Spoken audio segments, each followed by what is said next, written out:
First of all, softball game yesterday. Just how did you enjoy everything? You raised a lot of money. You came back with a vengeance, man. Yeah. Everyone won't knock us down twice. It was a hard-fought game, competitive. Felt good to actually win this year. So appreciate all the fans and all the guys that came out to support and make it a fun evening for everyone involved. So it was a big success. Justin, what have you learned about Hicks so far, your time with him? Oh, I love Hicks. I love physical kid, smart, athletic, willing to learn, very humble in the sense that he's willing to take coaching. Like I stay after practice with him all the time. We work on little things here and there, and he's soaking everything up. So he's going to be a player for us this year. He's going to help us. You mentioned your enthusiasm for the kickoff rules. Obviously, getting the chance to perhaps be that extra defender. What is Dave Toad specifically wanting you to sort of show improvement between now and when the lights are bright, probably in the preseason? Yeah, just to have the ultimate confidence and comfort that the ball will be in play, that it won't be a penalty, and that the other team will get it at the 40. As long as the ball's in play, and we have an extra guy running down there, like a heat-seeking missile. It's good things are gonna happen. How much do you want to be like this new kickoff role? Like, how much are you interested in maybe doing that?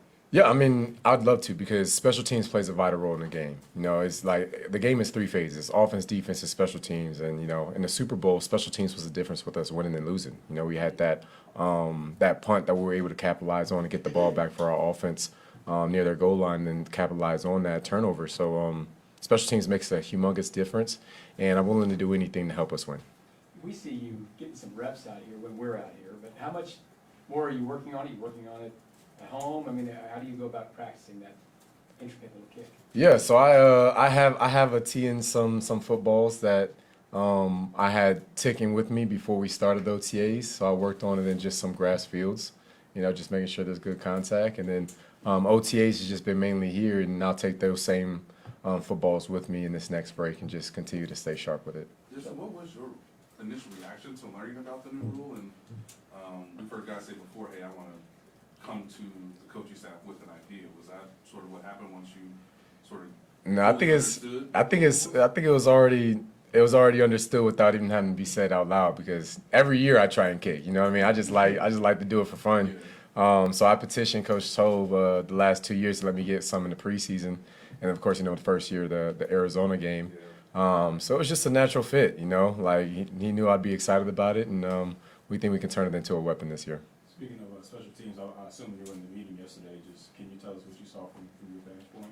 Yeah, man, just credit to our training room and just that sense of urgency and the swiftness that they were able to come in and be fast for BJ. It's just phenomenal news that we got that he's doing better and that he's stable today. But man, like really credit to our staff for being on it, and we're so fortunate that we had them here to take care of him and make sure that he's all right. Rick told us Harrison was the first one that kind of sprang into action. Is that what you saw? Yeah. I mean, Harrison's that guy. I mean, he loves all of us, and we're a family.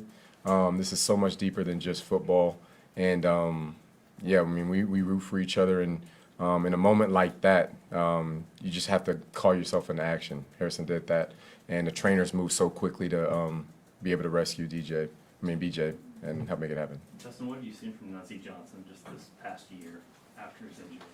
Nazee's progress last year, he was on track to start. I mean, he was really developing so well. I mean, just consistent, smart player, knows the calls, willing tackler.